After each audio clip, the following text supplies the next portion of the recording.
The Promised Seed by Cass Moriarty. The morning my infant sister died, the sharp chill sucked the oxygen from the air and felt like it would strip the skin right off your face. Sparkling icicles hung like crystal daggers from the eaves. One policeman slipped in the dirty driveway slush, leaving bright red drops freezing in the puddle. It was 1944, and I was 6 years old. My mother's sister, Kath, found me holding the blanket over Emily's face. She bustled into the sleep out and slapped my hands away, and she had this expression on her face that I had never seen on an adult before, a sort of thrilled horror and irritation all at once. I almost expected her to say, "Bloody hell, June, what's the little monster done now? I suppose I'll be the one who has to sort out the mess." In any event, it was close to the truth, because Mom wasn't up to sorting out much, let alone a dead baby in a crib. And so Auntie Kath did all the wailing and calling of police and making of tea and so on. She was good in the crises, Auntie Kath, as she never tired of telling us. But that's all coming along further in the story, and I don't want to burden you with too much information right at the start. Suffice to say that life is a long, hard road, and I learned that lesson today. Now, that's a short reading from The Promise Seat by our guest, Cass Moriarty. Hello there, and welcome to the Second Life Book Club. My name is Draxtor Dupre, starting things off a little differently today with a cold reading. Um, uh, well, sorry, I had to sit down. I never started reading. I guess I'm an okay reader. Do I get a little round of applause? That was fantastic. Thank you, Drax. That was beautiful. Cass Moriarty, our guest, speaking already. Let's give a warm welcome to Cass. How are you? I am fantastic. We had a few moments of panic there before the show, but now here we are, and everything looks great. The set looks amazing. Forgive me if I don't move around much because I don't do that very well, but I'll talk. The secret about panicking is we don't talk about panicking. Oh, okay, sorry. So this was the beginning of your book, The Promise Seed, and I have to say I cheated a bit. I tagged on the last paragraph to add a little bit of suspense, but I just wanted to give folks a little taste of this, how good you are starting off a novel, and congratulations, because it continues with the suspense and at this pace.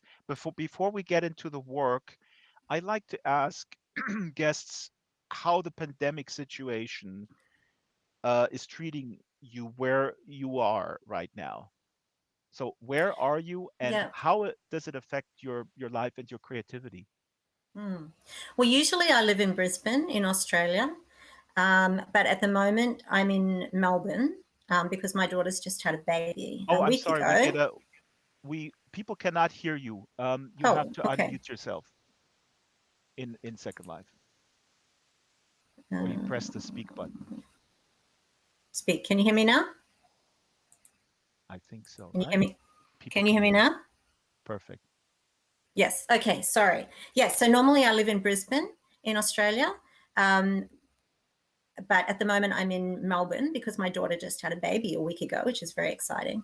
And so Brisbane and Melbourne, although we're in the same country, could almost be different worlds, because Brisbane has had hardly any lockdown and quite a lot of freedom so far with the pandemic. But Melbourne is in fact the most locked down city in the world, I believe. So it's been much tougher here, but I've only been here for a few weeks. So, but just generally with the pandemic, I think like most creative people, I just found it, I mean, I know people were making sourdough and doing fabulous things creatively, but I think for a lot of artistic people, it was very hard to be creative and imaginative in a fictional, to put yourself into a fictional world when there was so much going on in the real world that was just so devastating and sort of overwhelming. And so I think there were a lot of people that found it very difficult to write, to research, to even kind of think, what's the point of all of this when there is Mm. this huge catastrophe going on around us? So, This is a yeah, good that. point, especially for people who write stories and fiction in the broader Mm, sense. That's a good point. I don't know if anybody have ever made that feeling of creating something for other people, that it has no value, that it's detracting from what we should sort of focus on. yes, yeah. So, I Maybe this is mean, a time where we actually need that well, escapism. exactly. It's an escape. Yeah, it's an escape. And so I think that, you start thinking, well, is this frivolous that I'm writing this when there's so much serious going on? But then I think people really needed that. People turned to fiction, um, especially during the pandemic, like no time before, because it was something you could do when you were locked down. I mean, you couldn't go to the theater, you couldn't go to concerts, but you could always read books. And Mm, so, I think that it was really valuable for a lot of people, and a lot of people caught up on a lot of reading, I think, mm. during this time. Yeah.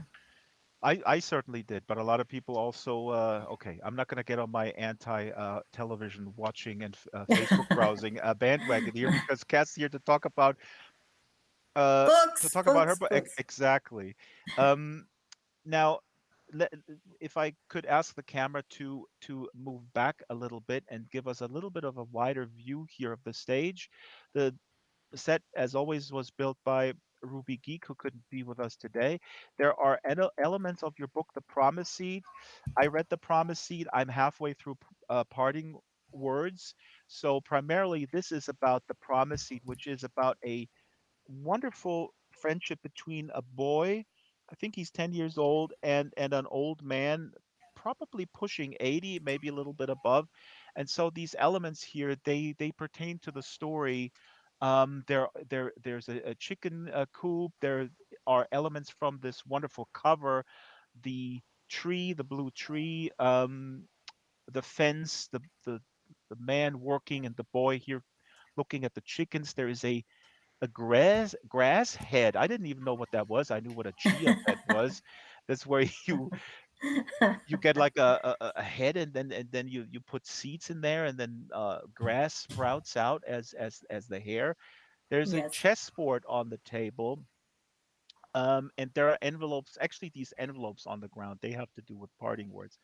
But anyway, if you how would you describe this book, or in a in Silicon Valley, they love the term elevator pitch, which is, I think, 12 Mm. seconds. You have a little bit more. You have It's 18 seconds. yeah. Oh, thank you. 18, right? I'm timing. Look, it's about a relationship between an old man and a boy, and the friendship that develops between them. The old man's had a tragedy in his early life that's really shadowed everything that his life has become because of that tragedy. And the kid is kind of a neglected kid who has his own issues. And as their friendship develops, the boy and the old man both have to choose between their friendship and their blood. Um, And we yeah. hinted a little bit at the beginning here, what I was reading from the beginning of the Promise Seed. It looks like that the man in this flashback killed his baby sister. I mean, this stuff actually um, happens sometimes. My wife was an attorney, and she dealt with domestic violence, which is also a big theme in your book. Mm, Domestic violence cases, and also cases of um, siblings actually, playing around with a baby. In mm-hmm, some cases, there's a lot of jealousy, um, mm-hmm. and babies do get killed by older siblings, right? Mm, mm. So that's the way the book starts, but it's ambiguous. That's his memory. Hmm. And as the book goes on, he continues, it becomes obvious that throughout his whole life, he's not really sure what happened that day. He's been told certain things, he's assumed certain things, the way he's been treated makes him believe certain things about what happened. But it's not until the end of the book that you discover what really happened that day. And yeah, so that's really it. But what he thought what's important is what he thought happened, because Hmm. that's what's affected his life. Yeah. I'm also asking because people will sometimes say, well, this is this does not have. Why would an older sibling or a toddler kill their baby sister or baby brother? These conversations have come up even outside of your book, and then I would say, well, mm, there are cases like that, and sometimes it's rough play, and sometimes there mm, is a mm. sibling rivalry. So my question to you is, when you sort of came up with this, I don't know, is it called plot device or sort of Yep, setup? yep, Were you looking at cases, how widespread this is, and what often happens? Because it's really important then what happens to the old man who is a boy when this mm, happens. He's basically put away into a home, mm, um, mm, and I guess that's usually the course of action. I mean, he's taken away from mm, his family because everybody mm. assumes that he did that. Mm, mm. Yeah, I think it is. It is quite. It's more widespread than you would think. I have some experience through my partner with child protection and social work, and like you Ah. said, there's a lot. There's a lot of instances where that can happen. It can be rough play. It can be deliberate jealousy by a 2 or 3 year old who just doesn't understand that a baby is not a doll. It can be any number of things, but it definitely does do happen. Yeah, Mhm. tragically. Yeah. So you have a connection with social work through your partner, as you said. Is then the other part, because the boy is in a terrible domestic violence situation. His mother has, I don't know, she's very impulsive. Maybe there's a borderline issue. I Mm. don't want to diagnose. I mean, I always Yeah. joke like Yeah. I just play Dr. Axter in Second Life. I'm not a real doctor. Uh, but her boyfriends are intensely violent. Is that also something that you Yes. Yes. learned about? That's Yeah. So this is 30, 35 years of listening to real life stories about families, dysfunctional families, and the dynamics that occur in families, and that is a very common one. Is that sometimes the man, but very often the woman, is caught up in a domestically violent or abusive or coercive situation. And she just lurches from one situation to another, perhaps because she doesn't have any role models that show her that there's a different way to live, to expect to live her life. Perhaps because what she gets out of the relationship is somehow more important to her than the violence that goes along with it. So there's a lot of reasons that people find themselves in those situations, and it's a little bit like children who grow up in families where they're not loved and they're a bit neglected. They're still so loyal to their parents, Exactly. and I And that's think sorry, go ahead. I didn't want to no, I jump was just in. going to say that's in the book as well.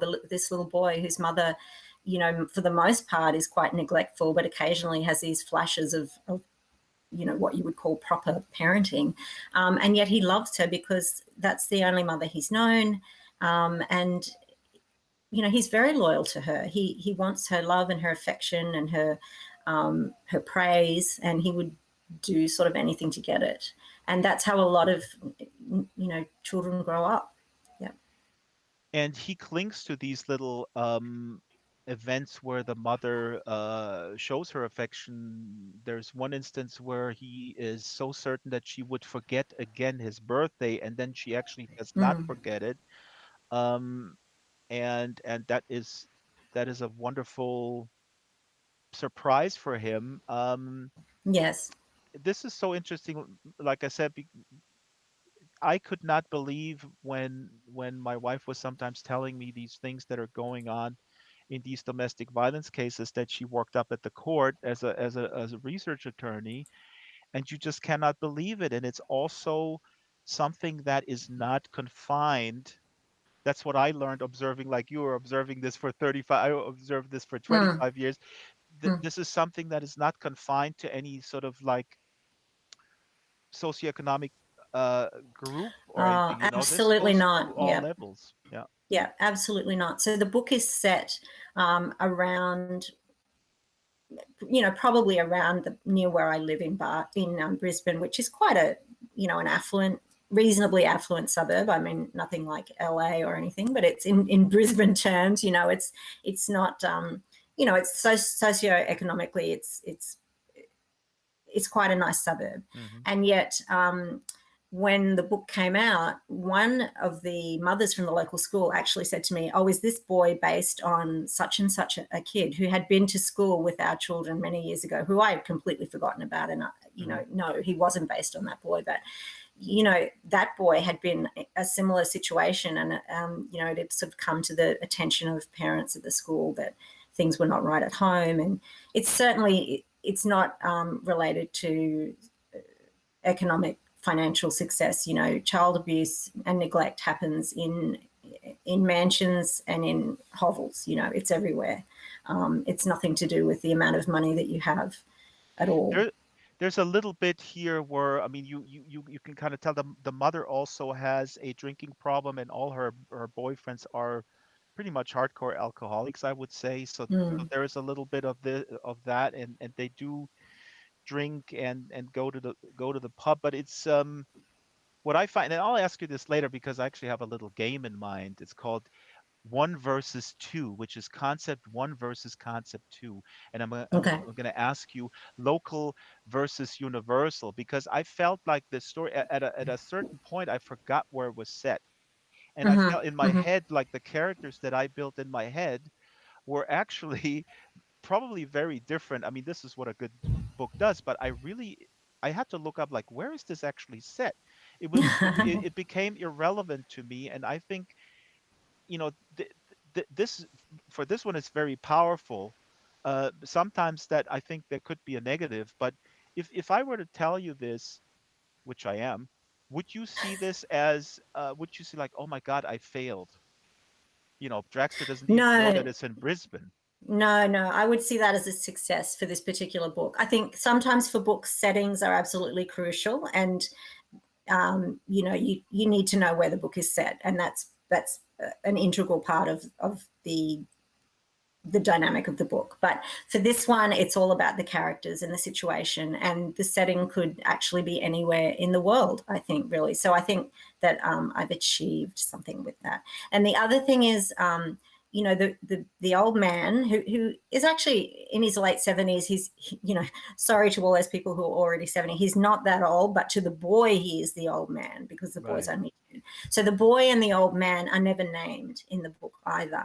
And I think that's another thing that makes this a little bit of a universal story, because there's no names. So it's easy to imagine that it could be anybody that you know. Yeah. I'm going to put up a little slide here in the back. This is an excerpt here, but before we have you read, this is an excerpt where the old man recounts his time in the home for wayward boys, where he's put after this incident where his baby sister dies. He's put away, and he goes through different homes, and he recounts bad stuff and good stuff. And this is one where he's at a home, and the home's director, Mr. McCready, actually is a decent guy, and he Mhm. tries to do the best by these boys. They're all in there, and he goes out and gets Christmas presents every Christmas. And so I just want to read this here real quick. This is what the old man recounts from his own past. Mhm. Um, Again, the circumstances are such that has not seen his family for years. I think his mother stopped writing to him. You got to Mm. imagine this kind of stuff. And he's in this home, very little privacy, uh, just completely disconnected from his family, from his roots, and uh, in a way, like the boy who is in this domestic violence situation, also clinging to um, the little things and appreciating little things. So I'm going to read this excerpt here. Uh, Mr. McGrady is going out to buy presents. One year, it was a box of chocolates. Another year, we each got a toothbrush and a ball of twine. We got awfully creative with that string. Boys made slingshots, string dolls, kite tails, and of course, tied each other up quite regularly. And the Christmas carols. The ivory piano keys were aged yellow, and poor Mrs. Kabransky was tone deaf. We had a competition to see who could make up the most disgusting lyrics to each hymn and then manage to sing them undetected by Mr. McCready. Like they say, you can't buy memories like that. So Cass, this is a really beautiful little excerpt. Thank So you. many, and I mean, Thank you. it's really beautiful, really kind of focusing on these little things that are just that are important than any. I mean, it's such a truism, but these things are really more important than any sort of material goods. Yes, yes. And I really wanted to try and get across the point too that, nothing is ever black and white. So even though the old man, when he's a child, has a pretty terrible life, and the boy in the book also has a terrible life, um, there's there's good things to be found in that. And I think that for most people, they cling on to those little things and um, try to find joy, where they can. Um, and I didn't want it to be a book that was completely bleak. So, as you said, for example, the old man grows up in a home, which, a lot of people read the book and they think, oh, okay, this is going to lead to sexual abuse, or it's going to lead to something really terrible happening in the home. But it doesn't, the Home for Boys, because you have to have some balance, and there has to be some places that are, they're maybe not great, but they're also not abysmal or terrible. So Yeah. I was trying to keep a balance with all of those things. And like you said, it's the little things. So for the boy and the man, for their relationship especially, it's those tiny things like the man teaching him to play chess and feeding the chickens, or letting him hold a chicken when he's never held one before, or teaching him how to garden. It's all those small little moments of connection between them that really mean a lot to both of them. And they each learn a lot from each other. The boy learns a lot from the man, and the man sort of comes to think differently about his past from what he's learning from the boy.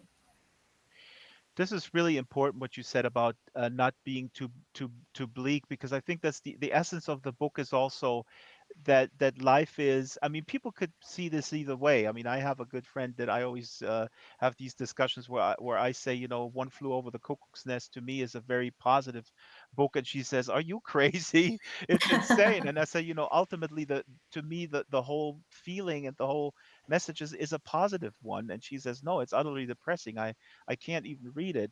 And before you read, I'm going to throw up another little excerpt here because this is also kind of illustrative. Here, the old man says at one point in the story, he says, "It couldn't last. That sunbeam feeling. I should have known, and I should have prepared myself better. I didn't. And it was a shock. But it seems that no matter how many setbacks and disappointments a person has in life, when that bit of sunshine arrives, you greet it like the day ain't never gonna end." So, Cass, are you promoting us always being like super pessimistic about stuff so that we're not getting disappointed? Is that the message here? Why don't No, you do I, some California, like, positive thinking type stuff? Is that an Australian thing? I don't know. Is it? Maybe it is. I don't know. I guess I just was trying to communicate the vibe that for some people, life is really hard and difficult, but even those people manage to find moments of joy. That's what I think, and I. This was very tongue in cheek for me, by the way. Let me jump in here because I Yeah, actually okay, think good, because I didn't really understand the question. no, I mean, when you read this sort of out of context, sort of the old man saying, I had this good thing was happening, but I should have Yeah, known that that it wouldn't last. I'm yeah, stupid to sort of buy yeah, into yeah, something that is positive. Basically, life is quote unquote shit. Let me spell it out. yeah, We'll get yeah. it censored. And so he has that his whole life. He has moments when he thinks he's getting ahead, or he thinks he's having developing a relationship or something, and then it all comes crashing down. And it's all because of what happened to him in his early life. But I think the feeling as you read, as you go along in the story, is that the boy is somehow changing that dynamic for him. There's something that clicks between them that is making him look at his life in a different way.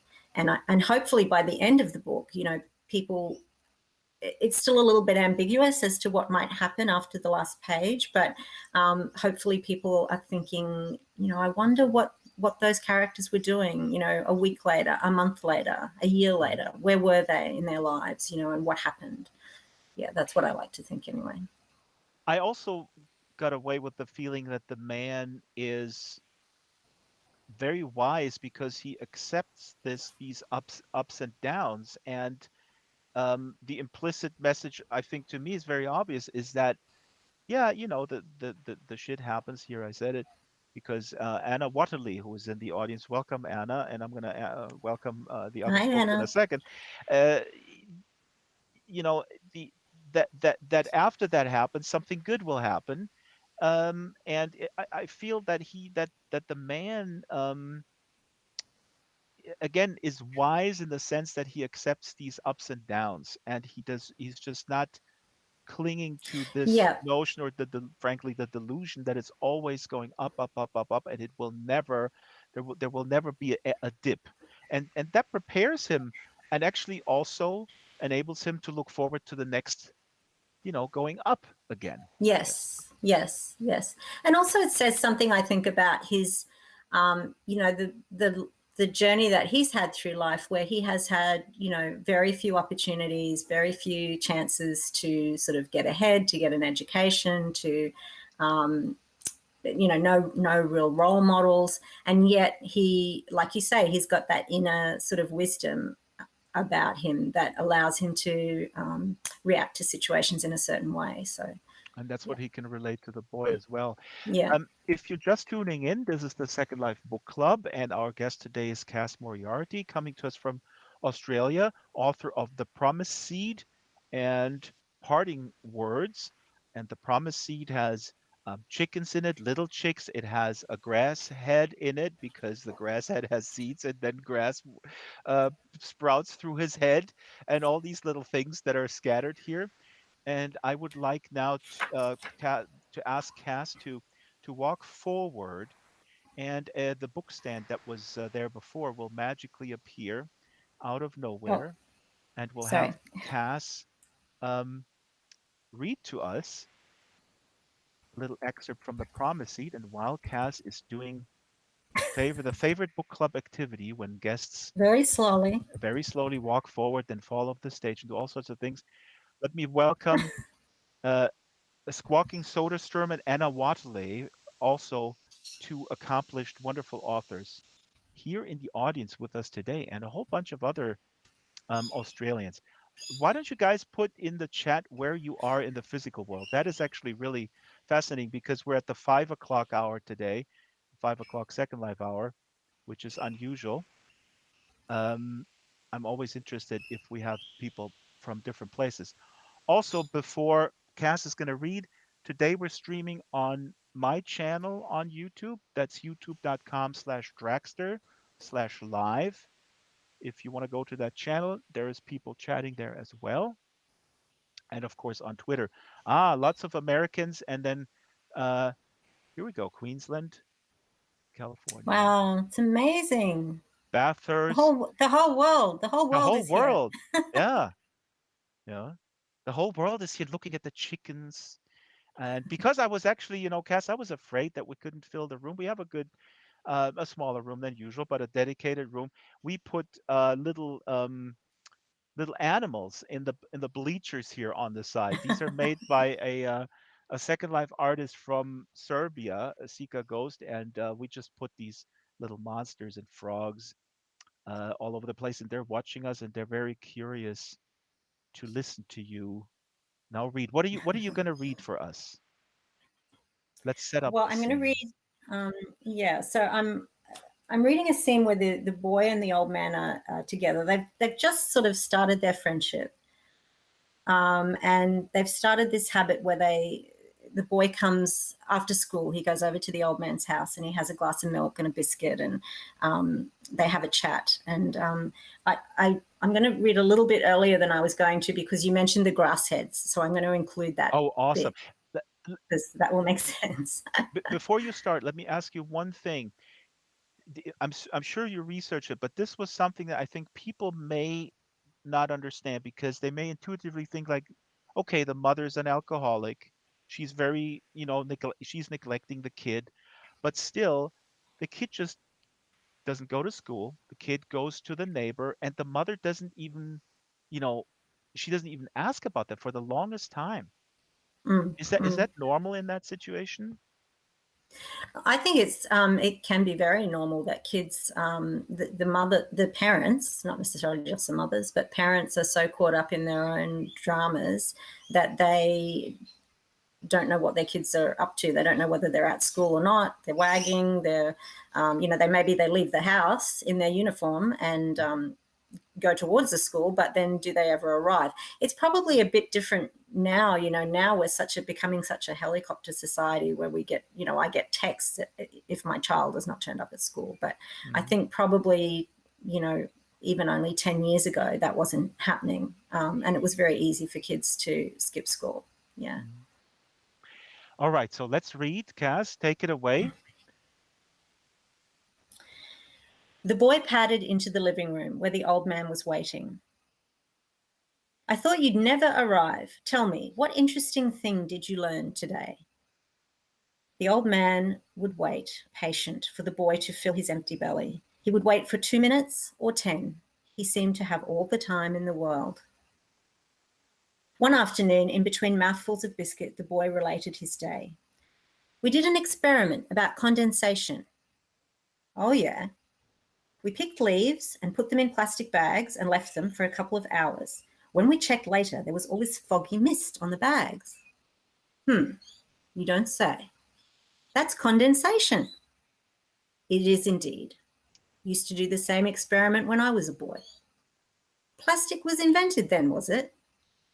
Ha, I wasn't born last century, kiddo. Yeah, well, I bet you never grew grass heads. Sure we did. We had grass growing all over the place. No, a grass head. Had a few friends who were grass heads, he muttered. Huh? Never mind. All right, tell me, what the blazes is a grass head? You fill a stocking with dirt and grass seeds. You make it into a head shape and draw a face on it. Then you stick it in a pot and water it. When the grass seeds sprout, it's like hair. Huh, grass heads. Nope, never did grass heads. Only things filling stockings were women's legs. And we only had to look around us to see the grass grow. Grass heads, fool idea. It was an unsettled afternoon, the air crisp and tinged with the smoke of a wood fire. The boy surveyed the room, his gaze falling on the 3 ducks fixed in formation on the wall, coating the surfaces of the shelves and the side tables. The lace doily, grey with grime, peeping from under an old-fashioned porcelain figurine, a wide-eyed child sitting cross-legged in a wheelbarrow, her arms filled with flowers. The colours faded with age, the girl missing the tip of one foot. The boy licked his fingers, one by one. So, how come you don't have kids or grandkids? How do you know I don't? I just know. No pictures, no photos, no kids' drawings stuck up anywhere. Maybe I just don't like photos. And maybe you just don't have kids. Actually, the boy's gaze intent. Actually, you don't have any photos of anything. How come? Told you, don't like photos. But everybody has photos of something or someone. Geez, even my mum has photos of me stuck up on the fridge, and last year's school photo in a frame. And she has a whole album of photos of my grandma and grandpa before they died. And then with her and her brother when she was little, that's one of her favourite things to do, look at those photos. Yep, well, not me. Don't you have any pictures? Any at all? Why are you so curious about pictures all of a sudden? Just Dan. Well, the old man stared into space for a moment. He pushed himself out of his chair and reached for his wallet on the sideboard. The wallet shook with the palsied tremor of his hands as he searched. He held out a yellowed rectangle of card to the boy. It was soft with age, the corners dog-eared, the photo a black and white blur, faded with time to the sepia hues of an ancient thing, a relic, worn with the viewings of so many years. The boy took it and squinted hard to make out the subject. A child, a girl of no more than a year. She your daughter? Yes. No, I mean, no, not my daughter. My sister. That was my sister. Huh. That's a really old-time tricycle. I saw one like that at the History Museum. The old man peered over. How about that? So it is. Never took much notice. I guess that would have been mine. I must have been about 5 at the time. She's cute. She was. She was very cute. She's still alive? No, she died. How'd she die? The bluntness of the question seemed to astonish the old man. He quivered, and his rheumy eyes filled with tears. He pulled a crumpled handkerchief from his trousers pocket and blew his nose. A loud honk. She just died. Kids died back then. Here, give me that. I need a cup of tea. He snatched the photo from the boy and headed into the kitchen. The boy watched his retreating back. He wondered what it would be like to have a sister. He wondered if it would be worse to have a sister who died or to have no sister at all.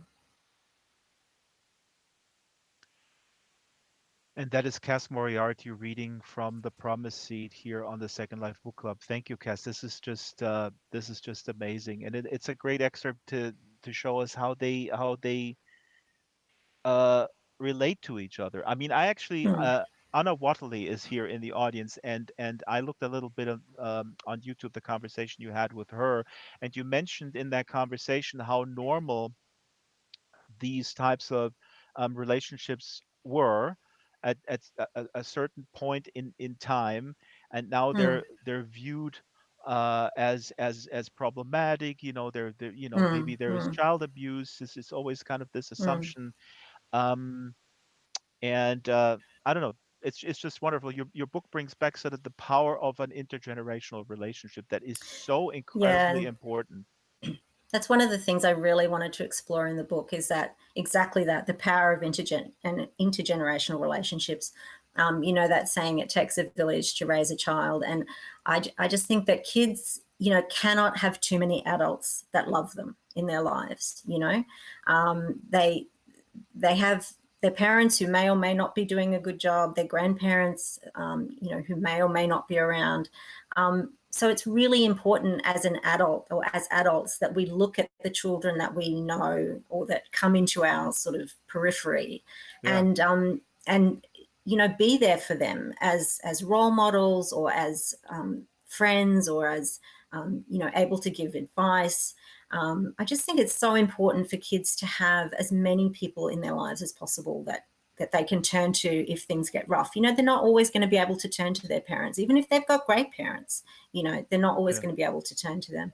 And as you say, it's really disappointing to me that these sorts of relationships that once were considered quite normal and in some societies today still are considered very important, the older generations with the younger generations.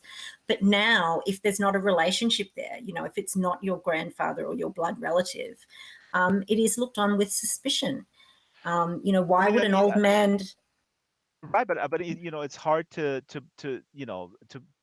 blame parents. I mean, we're saturated with. I mean, we were just talking about cases through your partner who's in social work. I know it Yes, through my yes, wife who's an attorney.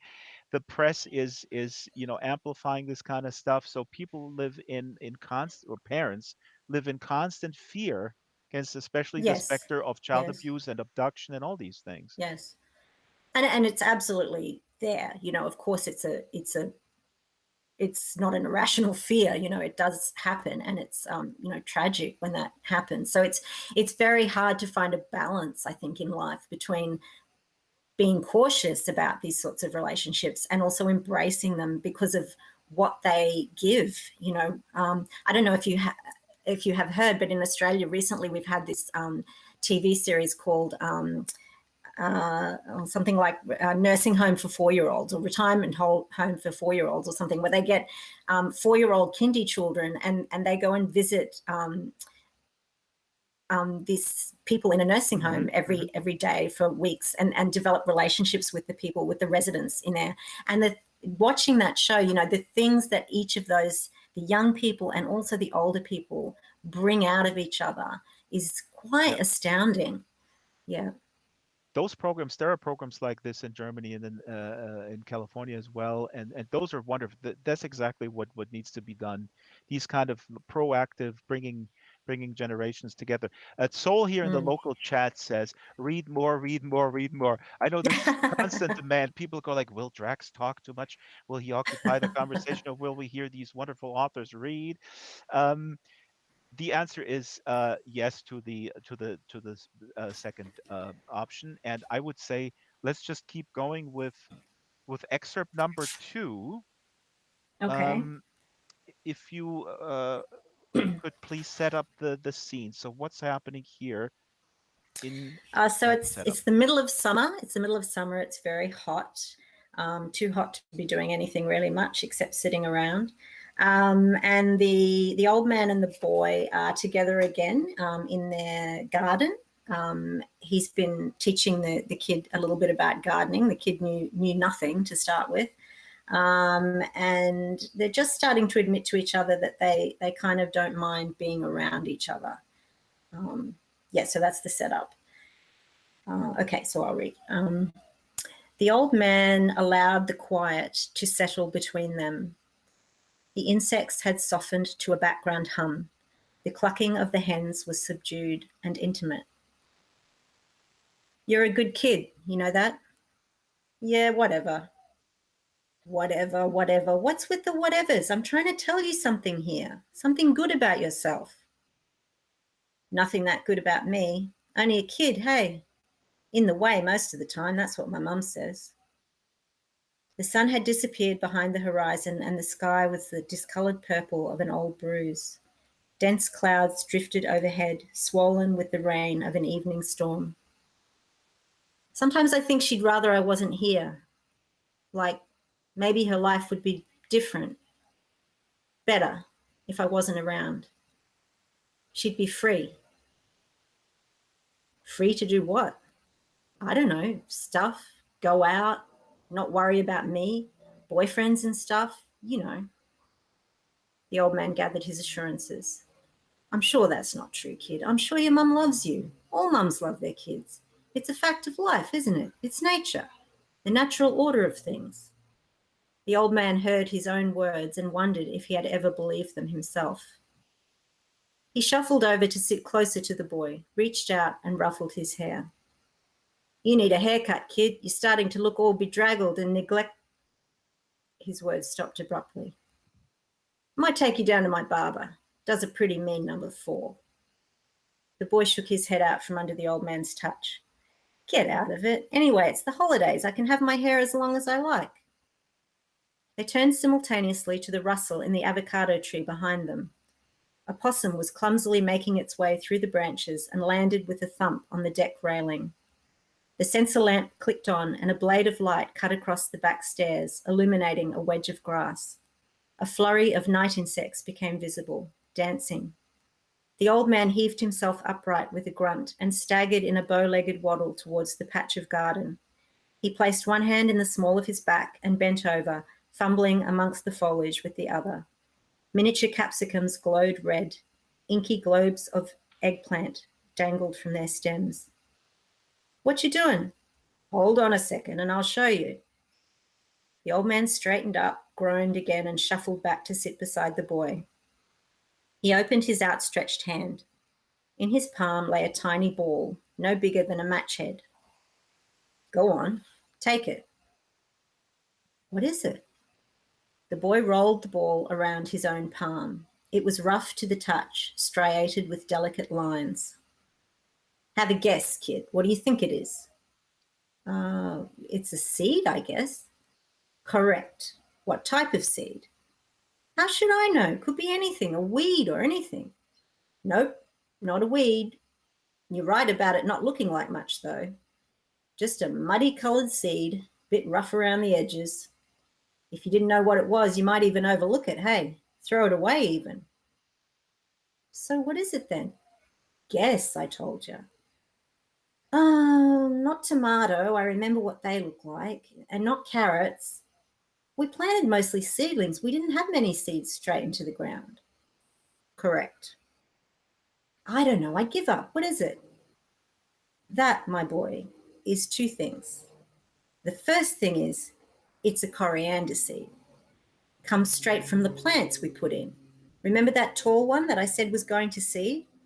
Well, that's the result. Our own coriander seeds falling on the ground and sprouting themselves up again without any encouragement from us.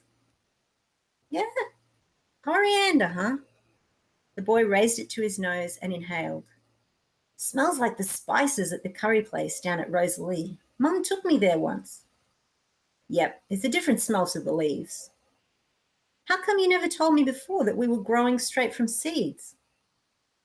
Waiting for you to notice, wasn't I? The boy pinched the seed between his nails and inhaled again. So, what was the other thing? The old man was staring off into the dark. Second thing, you said it was two things. Oh, yeah, I did. He took the seed from the boy and held it up between them. A cloud changed shape in the breeze, revealing the moon. It's you, kid. This seed is you. The boy remained silent, focused on the seed and the moonlight. This seed is just like you. Initially, it's not much to look at. A tiny lump. A bit coarse and rough, to be honest. The boy shot him a glare, but still said nothing. But you know what, kid? This seed is bursting with possibility. It's a seed full of promise. It might be dormant now, quiet, waiting and watchful, biding its time. But when the time is right, it will open up and come to life and sprout into that beautiful aromatic herb that's loved by millions all over the world. And it will serve its purpose. All it needs is the right environment. Water, good soil, nutrients, bit of sunlight. Keep the weeds away so they don't strangle it before it's got a decent chance to develop. Doesn't need much.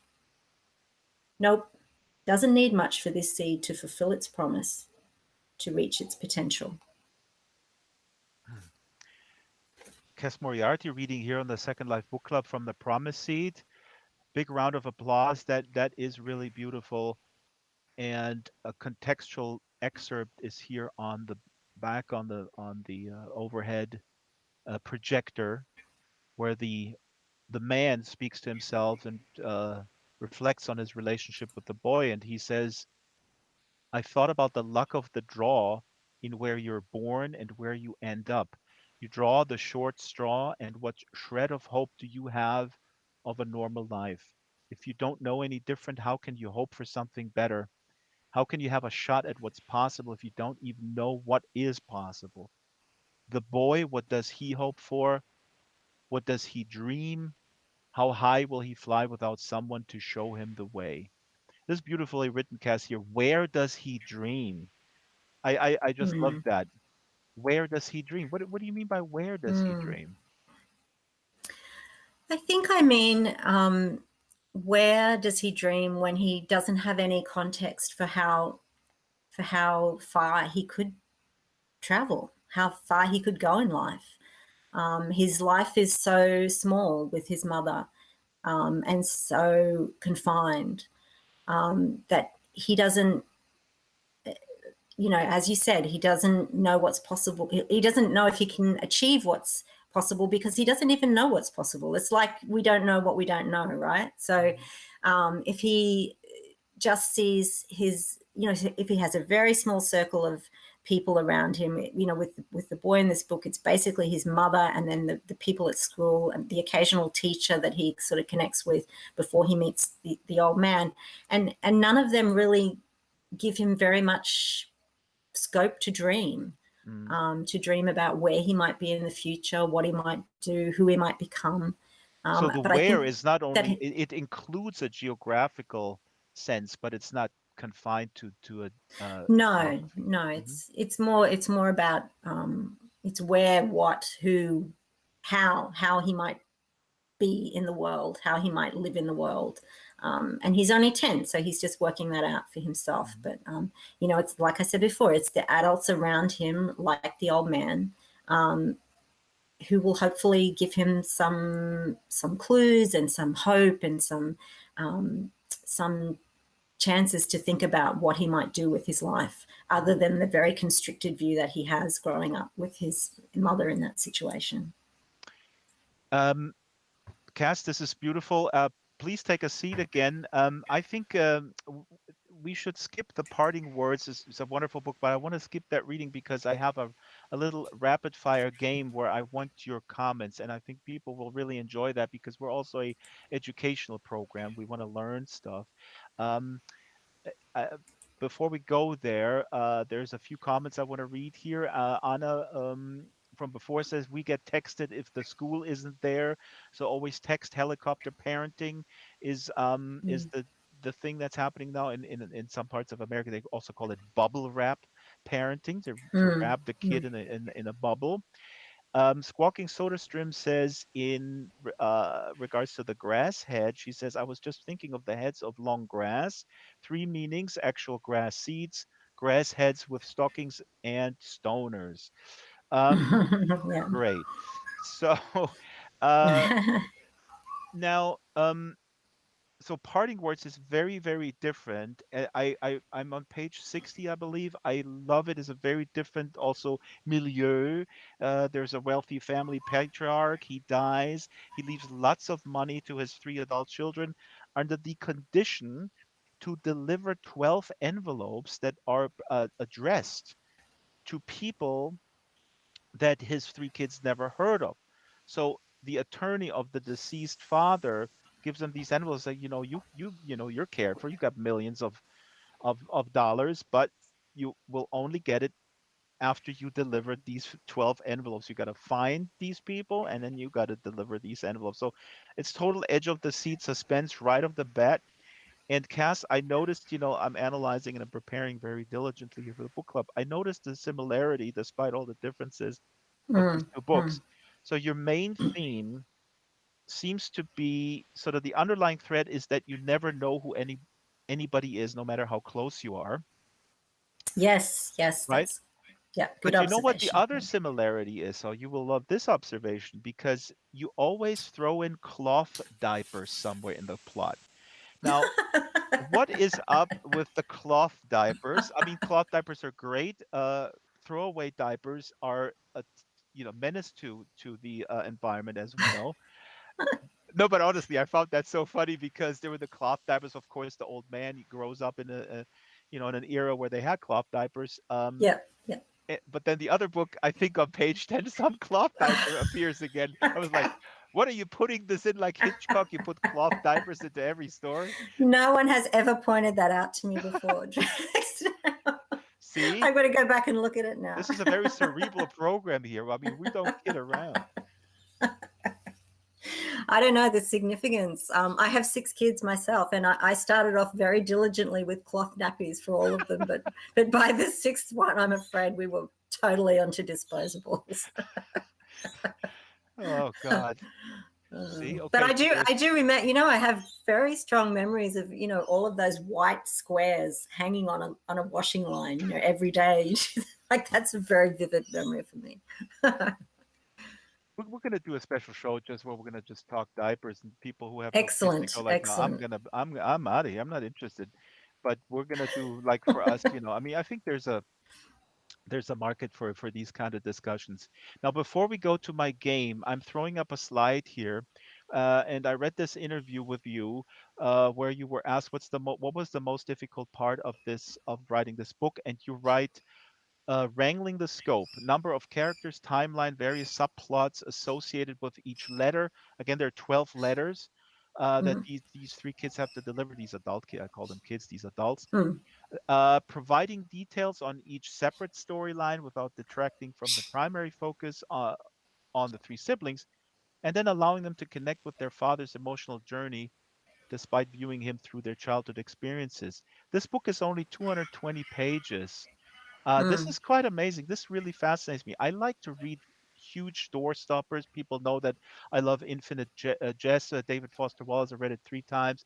Um, but I also, I mean, the concise. So I like expansive stuff, but I also like the mm, concise plotting. I mean, tell me a little mm. bit. I don't know. This was obviously a challenge, as you say, but Do you have how do you work with this? Do you have test readers, the editor? Do you have a goal? Do you tell yourself, I'm not going to go over 220 minutes? I do that with my documentary film right now. I say, I don't want to Mm. go over 100 minutes, for Yeah, no, example. And I then I didn't. just cut. Yeah, no, I didn't do that. I went with my gut and I started writing the story of the man through the, I guess, the prism of his past experiences, which, as you say, are put out into these letters. Originally, we had 15 letters, I think, and through the editing process, Ah, we ditched 3 because we felt it was just probably too many for this length of a book, and there were just, because with each letter, that, as you said, there's a whole new storyline, there's new characters, there's new people involved, and so it's a lot for a reader to get their head around. I guess, 12 different scenarios. So originally we had more, but they were cut. But I think that the 12 that are there, really kind of put together, show you what sort of life this man had. hmm. Yeah. I mean, you mentioned Agatha Christie actually in the beginning somewhere, where they were joking, like, is this some Agatha Christie plot? Is Mm. Agatha Christie somebody you admire? Because those are obviously pretty tightly plotted and not, I mean, they just move along, and you go like, wow, how is she able to put so much stuff into like a couple hundred pages? Yeah, yeah. Well, I mean, she's just a genius, of course, and crime writers in general, I think, have that in common, that if a good crime writer can, it has to be very tightly, not that my book isn't a crime, but crime writers, they have to be very tightly plotted and be able to really see where they're going from the beginning to the end and make sure that all the threads are tied together, and all of that. So I think that's a real skill, which I had to sort of borrow a bit of that kind of thinking for this novel, because there were so many different stories that needed to come together in the end and make sense. So I guess as the book goes along, the kids are learning more about themselves and also about they're learning about their father, but they're also learning about themselves as they deliver these letters, and as their different responses and reactions to the people that they meet that have been part of their father's past, and as they learn things about their father that they didn't know. So yeah, all of that has to tie together in some way. Hmm. Now let's go to the educational part of the program. This is the Second Life Book Club today with Cass Moriarty. First time we stream on a different YouTube channel, my YouTube channel, youtube.com/Draxtor.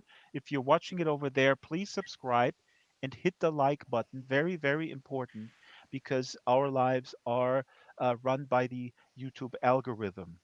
At least my life is. And then the YouTube algorithm calls me in the morning, says you don't have, you're losing 20 subscribers per day. Actually, I'm joking. I really don't care. It's all about the people who are here right now. And if you enjoyed this conversation, that's all that matters. Um, I'm certainly enjoying it. And if you have questions, by the way, just put them into the local chat. I'm also monitoring the YouTube chat. We are officially out of time, but we're going to go over time because we can. This is not broadcast. This is we can. We don't have a program director now. Kaz, I was listening to an interview with a guy who wrote about the drug war, the American drug war against Mexico or against Mexican cartels, and he Mm-hmm. used the term. He's a sociologist, I believe. He wrote a book and he used the term moral binary.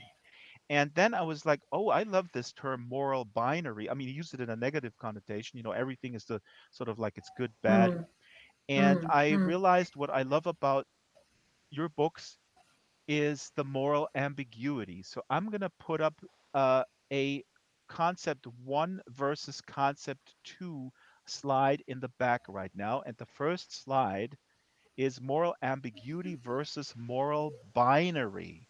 Now, I'm going to say go, and you riff on these two themes until I Okay, I'm say just letting you stop. know I'm just letting you know I cannot see the slides because I can't work out how to, They to look actually look at them. But they look that's okay. fantastic. Just I'm going to say what's on them. They look Okay, out of out of a really cool comic book. They're pink and there's like bam bam moral ambiguity versus moral perfect, binary. perfect.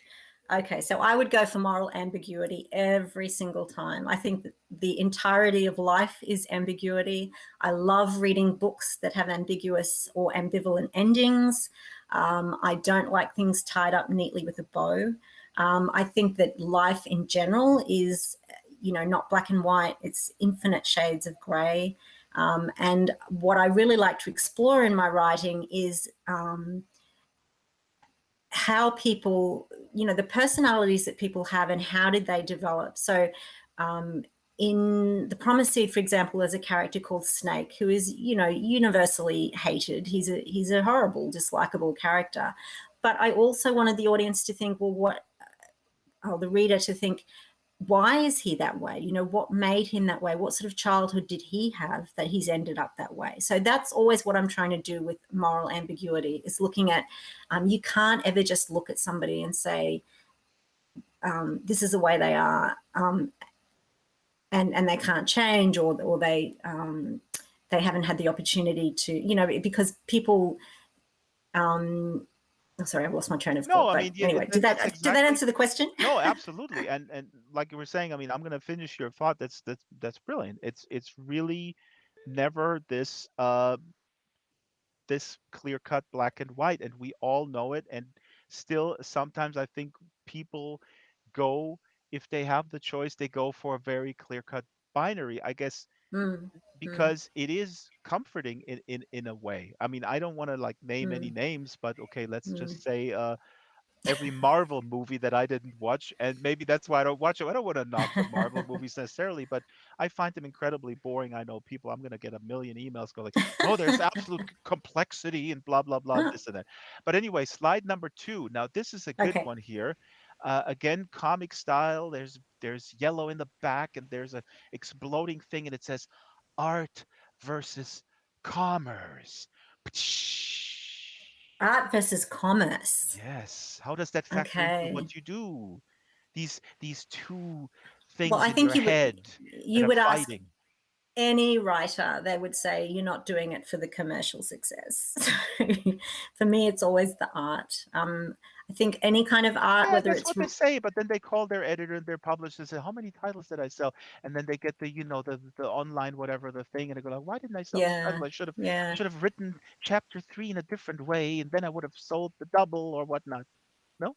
But that way lies craziness, Drax, because Oh, then I you're know. writing towards, what you hope or expect people are going to like or read, and there is no way to tell what's going to connect with a readership. Really, there's no way to tell. And so I think the only true thing you can do as an artist and as a writer is to write your own emotional truth from your heart. So while I'm writing fiction and I imagine these characters and they're not, based on anyone real, the emotional truth that I write about in my books, something that I have either experienced or witnessed in other people. And Mhm. that's what I think you need to do to create beautiful art, whether that's painting, composing, writing, is just do what you feel is true and beautiful. And if that sells and if that connects with people, then that's obviously great and, Mhm. helps you to allow you to keep doing it. And then when you Um, get that formula, you do it again and again and again and again and again. Wow, you see, yeah, back to crime writers again. Some crime writers and some, some particular genre writers, I suppose, they hit on a formula and then they just keep doing it over and over. And it works and people love it and people can't wait for the next book to come out. And that also is fabulous. I'm not knocking that. I love a good crime series where the characters and you just want to know what happens to them next. I think that's great. But I also love literary fiction where you dive into a book and you absolutely don't know where it's going or where it's going to take you or what themes it's going to explore. Yeah, so I Mhm. think art over commerce. Mhm, Yeah. mhm, mhm. Awesome. I'm a big Frank Zappa fan. As people know, I talk about it all the time. And Zappa did also this and just always went completely sideways with stuff. Now here's the next one. We got two more. So what is this one here? Oh, plot versus character, plot versus character. I don't even know what that means, Okay. but I read it somewhere. Well, for me, it's always character. Character always comes first. And again, this is an individual thing for writers. So for some writers, and you will have interviewed them, I'm sure, setting is where they start. For some, it's plot. For some, it's themes that they want to explore. But for me, it's always the characters. I have a very clear idea in my head of the characters before I start. The Promise Seed, for example, I could see the old man. I could see the way he walked. I could hear his voice. I could see his little mannerisms. And he just started talking to me. And the boy, in fact, was not even in the book until I started writing about him. I just began a chapter one day, and suddenly the boy was there in my head, demanding to be put on the page. And of course, he's an integral part of the book, and half the story is his now. So for me, it's all about looking at characters. I mean, I always fall back on that. I don't know who said it, but you can have a story that has characters but no plot, but you can't really have a story that has plot but no characters. Mm-hmm. So you've always got to have characters. You've always got to have characters that people care about, and characters where people are uncertain about what's going to happen to them. That's why readers read on, is because they're wanting to find out what happens to these people that they've come to care about. Awesome. Here's the last one. We touched about it a little bit earlier, local versus universal. What I mean by universal is the placement, in, geographic placement, maybe cultural, even the setting, local versus universal. I think it depends for that one. For mostly what I write, it's universal. So as you said, for the first book, I'm kind of hoping that a reader anywhere in the world would be able to read that book and imagine that it was their own town, a family that they knew, something local. So in terms of that, the universality is great. For some books, the setting is so important that it has to be localized, and it has to be that's what makes the book is I'm thinking now just of Australian books, particularly sort of outback noir rural crime I'm telling you, novels, or I'm so rude to interrupt you here, but I'm thinking about a book called The Lucky Gala, written by Tracy Sorensen, who is right here in the audience, actually. No, honestly, I mean, that is very Australian, but then it also becomes universal. But anyway, sorry, go ahead. Yeah, exactly. No, so that's just my point. I think with settings, sometimes it can, if the setting is a really important part of the whole book, then that is important. But I think generally for me, I like books that are universal, where it doesn't matter where it's set, how the plot is going, I can kind of relate to it. So I really enjoy reading books that maybe are a completely different place and time to what I know, but that somehow take me to that place and time, or allow me to imagine myself in that place and time through the writing. That's what I love in a good book. Yeah. Fantastic. This concludes the show. We are going to stick around for a little bit, what we call the post game. We're going to end the stream after our credits. This was absolutely wonderful, Cass. And again, you can stick around and people can ask questions for about 15, 20 minutes or so. Okay. Any last words, Cass? What's next? This is actually a question I think that creators sometimes they like, but they also dread, because Yeah. interviewers, media people always go, "So what are you working on now?" And you go like, "You know what? I'm trying to get out of bed because of the anxiety of how do I follow this stuff up with something fresh? Are you kidding me? Don't remind me of this. I'm here to procrastinate, for God's sakes." Procrastination. That's very big with writers. I have a finished manuscript, so number 3, which is out on submission at the moment. It's very dark. So that's coming up with a bit of resistance, but I'm confident that it's good. So I'm hoping that somebody out there is going to want to read this dark manuscript and pick it up. And then at the moment, I'm working on something completely different, which is historical fiction about a tuberculosis sanatorium that was actually in the small town that I grew up, but it ran between the First and Second World Wars. I didn't ever know it was there. And once I started researching it, I found out that my grandfather had lived there for 18 months. And so I've got a story set in about 1915 to 17 in this TB sanatorium. So again, even though all of the books are very, very different, I think perhaps what they have in common is family. The nappies. Yeah, and well, nappy. Now I'm going to have to Now make you're sure gonna I've got put in a nappy in nappies, and there. I've got to Exactly. have nappies in that book. Yep. Diapers, cloth diapers. Cloth diapers, not just just throwaway. Not just a normal. No, no, no. Okay, No. I'm gonna. Okay, that's my goal today is to look through and make sure I've included that. Now I do have to ask you, is it when you say, it's dark? I mean, I tend towards this stuff. I'm sort of mentally, I guess, stable enough to. I have friends that have a hard time reading things, especially now that are, ambiguous and dark. I don't blame them at all. They look Mm, for lighter mm. fare. It's the I pandemic. Absolutely, It's but also your mm. sort of genetic wiring and how you sort of relate to stuff. But is that something when your publisher or your agent says, "So what are you working on next?" and then you sort of describe it, have you ever gotten a little bit of a like, can we brighten it up a little bit or something like that? Yes, These type yes, of totally. conversations? Yeah, yeah. And for this one, I have done that. So the ending was very ambiguous in the initial draft, but I have rewritten the ending, added a scene so that it's a little bit less ambiguous, a little bit more full of, the promise of possibility, I like to think of it. So it's not tying everything up neatly, but it does allow the reader some hope, which I think is important. Mm, Um, yeah, so a poet I know once said, I write, he was being criticized for writing very dark poetry, and he said, I write dark poetry now because that is my experience and that's what I'm channeling, and right. hopefully in the future, if I feel differently about life and what's going on, I will write a different kind of poetry. And it was sort of the same for me. There was some stuff in my life that was quite dark when I wrote that manuscript, and I think it reflects that. It reflects that sort of wanting to talk about it without talking about it in a non-fiction way, if you know what I mean. Hmm. Exploring Hmm. those emotional truths. Yeah. Um, yeah, so if there's any publishers out there who are keen to have a dark Australian novel on their lists, just contact Drax and he will put you in I will touch. I will be I will become an agent. Okay, so we got Absolutely, I, commission. I, that sounds good. I need more jobs. I pay nothing. You're not Uh, busy enough. exactly.